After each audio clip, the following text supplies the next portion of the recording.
Antes del diluvio, cuando la tierra aún conservaba recuerdos del Edén, una generación diferente caminaba entre los hombres. Se les llamó Nefilim, gigantes nacidos de alianzas prohibidas, guerreros capaces de derribar muros, cazadores que se enfrentaron a bestias sin armas, constructores que alzaron inmensas piedras para exaltar su propia gloria. Su poder fascinaba, pero su presencia presagiaba peligro. Esta es la historia de cómo estos antiguos hombres valientes cambiaron el rumbo de la humanidad y cómo el Creador decidió intervenir antes de que todo fuera consumido.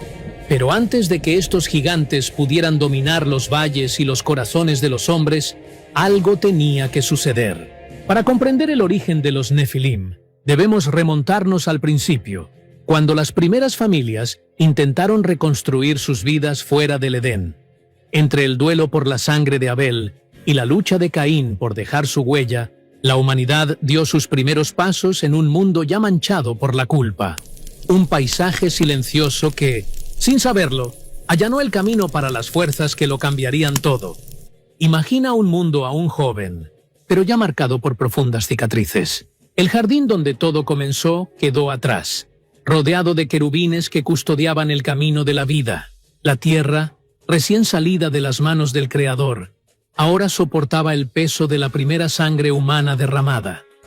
Después de que Caín mató a Abel, el silencio cayó sobre el valle. La Escritura en Génesis 4:16 cuenta cómo dejó la presencia del Señor y se fue a vivir a una región llamada Nod, al este del Edén.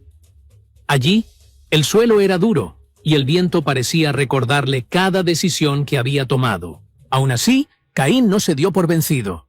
Tomó por esposa a una pariente, el texto no revela su nombre, y nació un hijo. Génesis 4:17. El niño fue nombrado Enoc. Este no es el mismo Enoc que más tarde caminó con Dios. Este fue el fruto del intento de Caín de comenzar de nuevo después de su exilio. Queriendo demostrar que podía construir algo duradero, Caín construyó una ciudad y la bautizó con el nombre de su hijo. Cada piedra colocada parecía indicar que el juicio no le impediría dejar un legado. La historia de la humanidad aprendió, desde muy temprano, a buscar la estabilidad incluso con el corazón roto. Los descendientes de Caín trajeron nuevas expresiones de creatividad. Génesis 4:19. Menciona a Lamec, quien tomó 2 esposas, Ada y Sila. De su familia surgieron hombres hábiles. Jabal se convirtió en padre de los que habitan en tiendas y pastorean rebaños. Génesis 4:20. Jubal, citado en Génesis 4:21, fue pionero en la música, creando sonidos con arpas y flautas. Tubal-Caín, mencionado en Génesis 4:22, dominaba el trabajo del bronce y el hierro, moldeando herramientas y utensilios. También se habla de Naamá, hija de Sila, cuya gracia fue recordada entre el pueblo. Estas habilidades demostraron que, incluso después de la caída, el Creador permitió que los dones florecieran. La vida cobró ritmo con rebaños, melodías e instrumentos de viento. Pero a medida que las manos humanas aprendieron a construir, los corazones comenzaron a inclinarse hacia el orgullo. La belleza y el ingenio, que podían inducir a la gratitud, comenzaron a alimentar la vanidad. A lo lejos, sin embargo, algo más operaba, algo que los hombres no percibían. Mientras Caín construía muros y sus hijos inventaron nuevos oficios, otra realidad los observaba. En el reino invisible había quienes habían sido creados para la luz, pero decidieron abandonar su posición. El texto sagrado, más adelante, en Génesis 6:1-4, hablará de los hijos de Dios que bajaron a la tierra, seducidos por la belleza de las mujeres. Esta sombra comenzó a cernirse sobre la historia, allanando el camino para personajes cuya fama se extendería por generaciones. Los Nefilim. El escenario se estaba preparando. Por un lado, las familias intentaban cultivar la tierra y organizar sus vidas. Por otro, se acercaban fuerzas ocultas, dispuestas a corromper lo que aún conservaba vestigios del Edén. El mundo parecía adquirir mayor destreza, pero también se volvió vulnerable a un poder que buscaba dominar el corazón humano. Pronto, la línea entre el progreso y la perdición se desdibujan, y la historia daría un salto hacia épocas de aparente gloria y profunda oscuridad. Pasó el tiempo, y el recuerdo del Edén comenzó a desvanecerse en las conversaciones alrededor de las fogatas. La generación de Set conservó cierta reverencia, reuniéndose para invocar el nombre del Señor, como se cuenta. Génesis 4:26. Pequeños grupos cantaban, oraban y transmitían las historias de Adán a sus hijos. Había esperanza, pero también distracción. La tierra ofrecía cosechas. Las ciudades de Caín ofrecían instrumentos, metales y festines. Cada uno parecía seguir su propio camino. Es entonces cuando Génesis 6:1-4 introduce un relato que cambia el tono de la historia. Cuando los hombres comenzaron a multiplicarse sobre la faz de la tierra y les nacieron hijas, los hijos de Dios vieron que eran hermosos y tomaron esposas entre todas las que eligieron. Estos hijos de Dios eran ángeles que habían abandonado el lugar que el Creador les había dado. Seducidos por la belleza de las mujeres, traspasaron la frontera entre lo celestial y lo terrenal, corrompiendo el propósito divino. Los escritos antiguos recuerdan este episodio. Judas 6 menciona ángeles que no guardaron su estado original, sino que abandonaron su morada. Segunda de Pedro 2:4. Recuerden que Dios no perdonó a los ángeles que pecaron, sino que los confinó a prisiones de oscuridad. Lo que parecía imposible, la fusión del mundo invisible con el visible, ocurrió ante los ojos de la humanidad, aunque pocos comprendieron el alcance de esa rebelión. De estas uniones nacieron seres descritos como poderosos hombres de la antigüedad. El término preservado por generaciones fue Nefilim. La palabra evoca una caída, pero también grandeza física. Destacaron por su estatura, fuerza e inteligencia. No eran solo hombres corpulentos, eran líderes que influyeron en culturas, impusieron leyes y moldearon la forma en que la gente concebía el poder. Las aldeas comenzaron a contar historias de sus hazañas. Hablaban de guerreros capaces de derribar muros, de cazadores que se enfrentaban a bestias sin armas, de constructores que erigían inmensas piedras para exaltar su gloria. Los niños aprendían sus nombres incluso antes de saber hablar del Creador. La fascinación por los Nefilim se extendió como la pólvora. Algunos los veían como protectores, otros como dioses, pero donde establecieron su dominio, la violencia y la corrupción crecieron. Las canciones que antes celebraban la gratitud comenzaron a glorificar la fuerza bruta y los logros personales. Las herramientas, antaño hechas para cultivar la tierra, se transformaron en armas. Los festivales se convirtieron en competencias de lujo y sensualidad. Los asentamientos más pequeños se vieron obligados a servir a los más fuertes. Los Nefilim exigieron tributo, erigieron altares en su honor y enseñaron que el placer y el poder eran más importantes que la justicia. Génesis 6:5 describe el resultado. Vio el Señor que la maldad del hombre era mucha en la tierra, y que todo designio de los pensamientos de su corazón era de continuo solamente el mal. El versículo 11 refuerza: la tierra estaba corrompida delante de Dios y llena de violencia. No se trataba de un grupo aislado, era un sistema que involucraba a casi toda la humanidad, impulsado por el orgullo, el deseo y la fuerza desenfrenada. Pero tras las hazañas y la belleza se escondían grietas. Los gigantes, aunque impresionantes, estaban aislados de la fuente de la vida.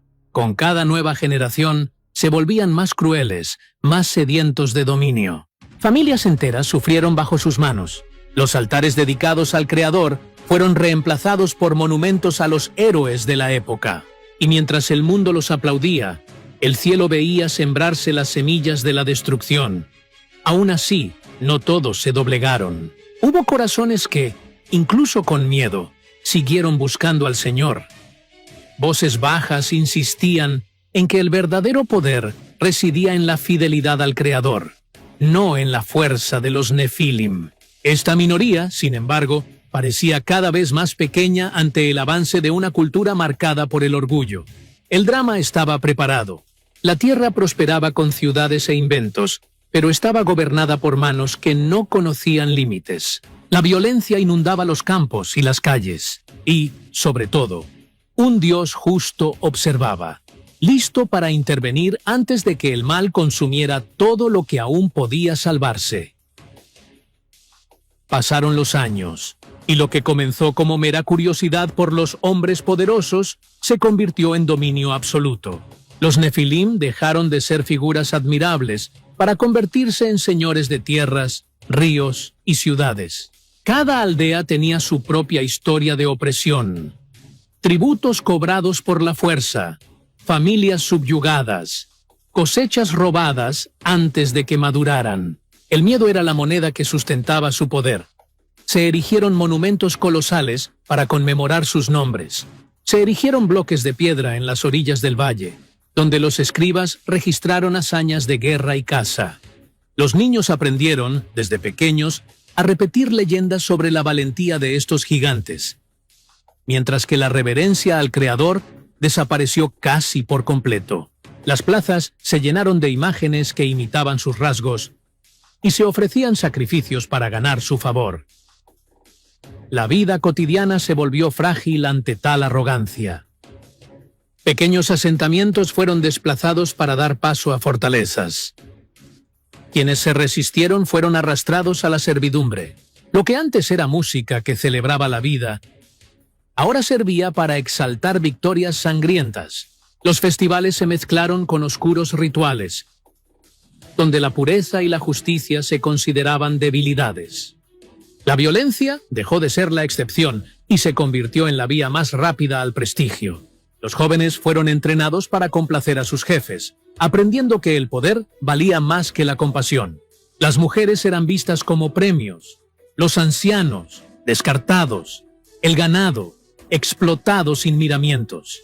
La tierra, que había sido creada para ser cultivada, estaba cansada de la brutalidad humana, pero había ojos que veían más allá de la superficie. El Señor observó un paisaje donde casi todo se había corrompido. Vio los corazones de hombres y mujeres aplastados bajo el peso del orgullo de quienes deberían haber servido, no dominado. Vio familias escondiendo a sus hijos para protegerlos de la ira de los poderosos. Vio semillas de bondad sofocadas por una cultura de orgullo. Entre tantos nombres grabados en piedra, un hombre sencillo comenzó a destacar. No tenía estatura gigantesca ni ejércitos a su disposición, pero poseía algo inamovible: integridad. Mientras los Nefilim multiplicaban la violencia, él caminaba de forma diferente, preservando el respeto por el Creador. Su nombre era Noé. La mirada de Dios se posó en aquel hombre y halló espacio para un nuevo comienzo. Mientras los líderes celebraban su propia gloria, el Todopoderoso urdía en silencio un plan para salvar lo que aún podía florecer.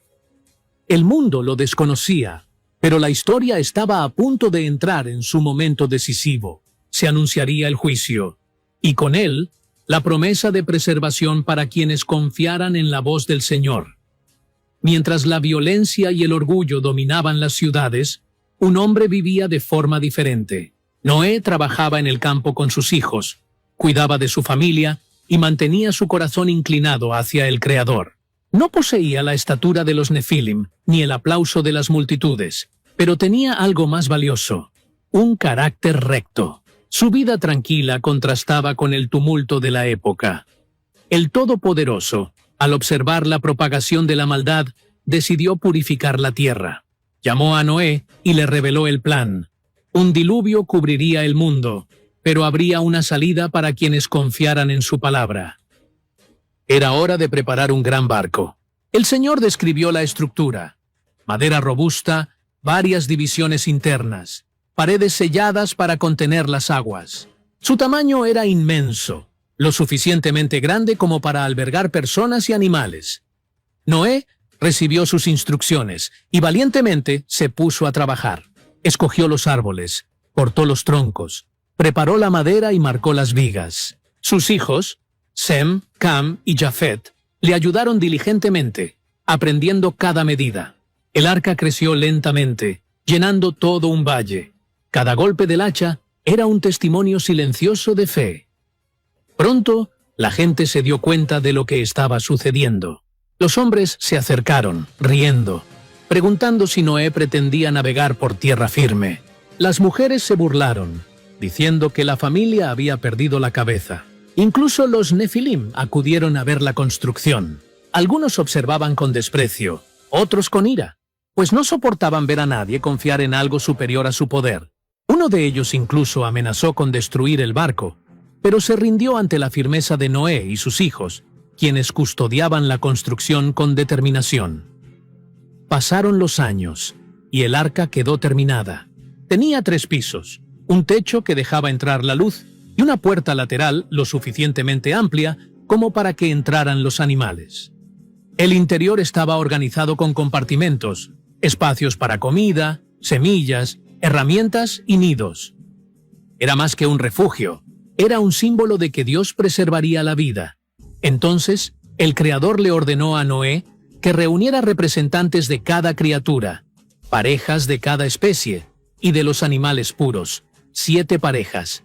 La escena fue impresionante. Cabras y ciervos descendieron de las montañas, lobos y zorros vinieron de los valles.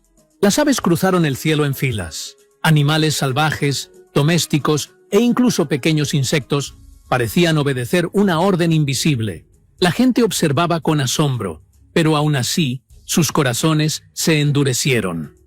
Cuando todo estuvo listo, Noé, su esposa, sus 3 hijos y sus esposas entraron en el arca. Muchos rieron, otros golpearon las paredes y algunos intentaron echar un vistazo dentro. Pero entonces, solemnemente, la pesada puerta se cerró, no por manos humanas, sino por el Señor mismo. Un silencio inquietante invadió el valle. Al principio, solo nubes oscuras cubrían el cielo. Algunos decían que era una simple tormenta, pero pronto la lluvia arreció. El agua empezó a correr por los senderos, empapando el suelo. Los arroyos se convirtieron en ríos, manantiales subterráneos brotaron, elevando el nivel del agua. Las casas de piedra fueron invadidas, los graneros arrasados. La gente buscó terrenos más altos, mientras los gritos resonaban por todas partes. Los Nefilim intentaron resistir. Algunos levantaron troncos para flotar, otros treparon rocas, confiando en su propia fuerza. Pero ninguna habilidad pudo vencer la furia de las aguas. El orgullo, antes celebrado, se convirtió en desesperación. Pueblos enteros clamaron por ayuda, pero la puerta del arca permaneció cerrada. Dentro de la barca, la atmósfera era diferente. Los animales se acomodaban en sus lugares. Las semillas se almacenaban cuidadosamente. Una familia silenciosa se sustentaba en la certeza de la fidelidad del Creador. Cada trueno les recordaba que la promesa se estaba cumpliendo. Las aguas juzgaban, pero también preservaban un futuro. Durante 40 días y 40 noches, la lluvia no cesó. Las montañas quedaron cubiertas, las aldeas desaparecieron, los monumentos erigidos por los gigantes se disolvieron bajo las corrientes. La era de los Nefilim llegó a su fin. Su gloria, sus canciones, sus hazañas, todo quedó sepultado junto con la violencia que habían causado. Cuando las aguas finalmente comenzaron a retroceder, dentro del arca permaneció la semilla de un nuevo comienzo. El Creador había preservado la vida en medio del juicio. La historia no terminaría en destrucción, sino en la promesa de un nuevo comienzo para quienes eligieran confiar en la voz del Señor. Cuando las aguas retrocedieron y el arca reposó a salvo, un nuevo silencio cubrió el mundo. La era de los Nefilim había llegado a su fin. Los gigantes, sus cantos de poder, sus altares y monumentos habían sido aniquilados por las corrientes del diluvio. Solo quedaba de ellos el recuerdo, una advertencia grabada en la historia de que ningún poder puede resistir cuando desprecia al Creador. A lo largo de los siglos, la memoria de estos seres ha adquirido diferentes nombres en las tradiciones de muchos pueblos. Algunos hablaban de titanes, otros de héroes semidivinos, guerreros de inmensa estatura. Leyendas de colosos y constructores de ciudades surgieron en regiones lejanas, como pálidas sombras de un episodio real, preservado en las Escrituras. Génesis 6, 1-4, cada mito lleva ecos de aquella antigua rebelión, pero ninguno de ellos lleva el peso de revelación que ofrece la Biblia.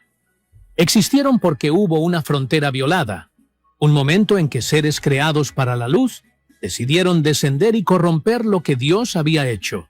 Hoy en día, arqueólogos, investigadores y curiosos intentan descifrar pistas, inmensas piedras, ruinas que desafían explicaciones sencillas, leyendas sobre hombres enormes. Estas señales alimentan preguntas, pero no reemplazan el mensaje central. Tras cada vestigio, se esconde la verdad espiritual de que el orgullo y la violencia siempre conducen a la ruina. Los relatos actuales, las teorías que circulan, pueden despertar interés, pero sobre todo, sirven como recordatorio de que la arrogancia humana tiene un límite. La historia de los Nefilim no se trata solo de grandes seres. Se trata de corazones que decidieron desafiar el mandato del Altísimo. Es un llamado a la vigilancia. Cada vez que la humanidad intenta vivir sin referencia al Creador, repite algo de esa antigua insubordinación. La gracia que salvó a Noé sigue siendo la única respuesta capaz de liberarnos del destino que azotó a los gigantes. Así, al concluir esta narración, resuena un llamado: que cada generación aprenda del pasado, que una fe sencilla y obediente, como la de Noé, prevalezca sobre la tentación de buscar un poder ilimitado, porque, por muy seductores que parezcan los mitos, lo que permanece es la verdad de que el Señor gobierna sobre todo, y su misericordia se ofrece a quienes eligen andar por los caminos de la luz.